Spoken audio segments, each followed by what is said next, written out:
I can't say that. That's probably trademark. I mean, in the cannot words. What's up, guys? Today we're going to be making graham crackers 2 ways. The recipe that I'm using is adapted from Bless This Mess. I'll link you guys to the original recipe in the description box below, and I'll also show you what modifications I made so that it works for me. I'm going to be making the dough in a stand mixer. You can also use a hand mixer. It's a pretty firm dough that's a little bit hard to work with, so if you want to do this with no equipment, it's going to be a little more challenging. The second way we're going to be making graham crackers is something I've never done before, so we're going to find out if we succeed or fail together. I have these adorable teddy bear molds in my shop over at borderlandsbakery.com. I'm going to be putting some dough in here and trying to make these adorable little teddy grahams. We're going to be using 2.5 cups of whole wheat flour.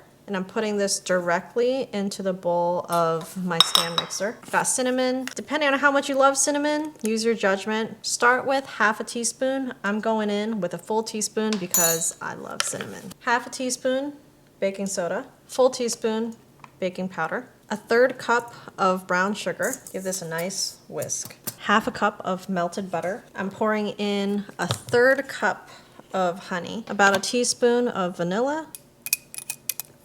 Using the same measuring cup, I'm gonna put about a 1/4 cup of warm water in here that we're gonna add in when we've mixed the dough a little bit.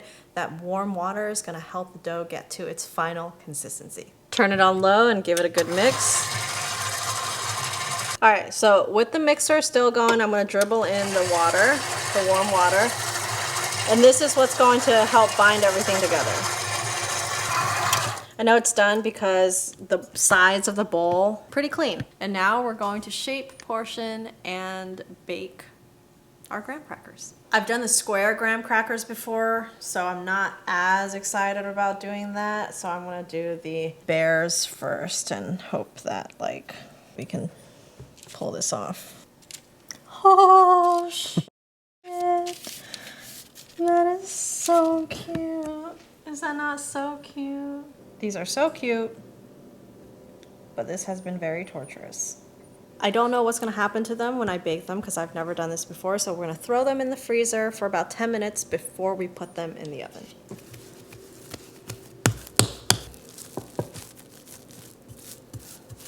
If I was not feeling a little impatient right now, I would make sure that all the holes are the same and uniform and I get the same number of holes on each cracker, but that is just not what today is about. We're gonna put these in the freezer for about 10 minutes and I'm going to actually bake the frozen teddy grahams first. I'll kind of keep an eye on it. They're so small.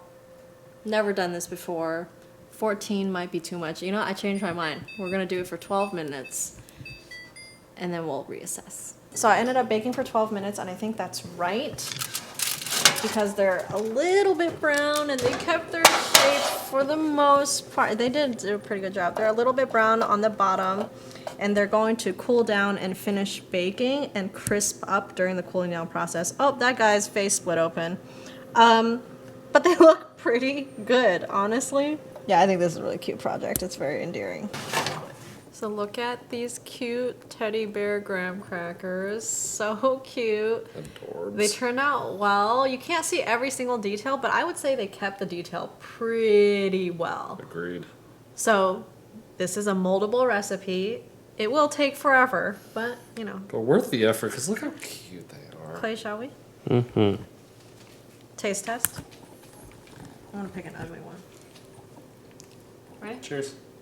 Oh, he already put his Yeah, in his mouth. Cheers.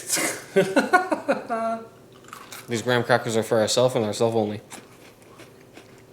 It's a graham cracker. Graham cracker.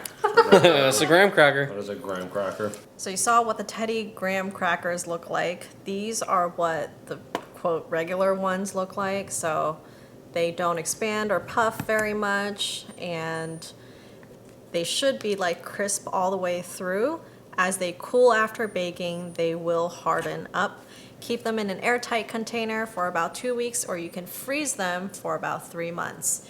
If they get a little stale or some moisture gets into them, you can crisp them back up in the oven for a few minutes at 350. Hope you guys like this recipe. Thanks again for watching. See you in the next video.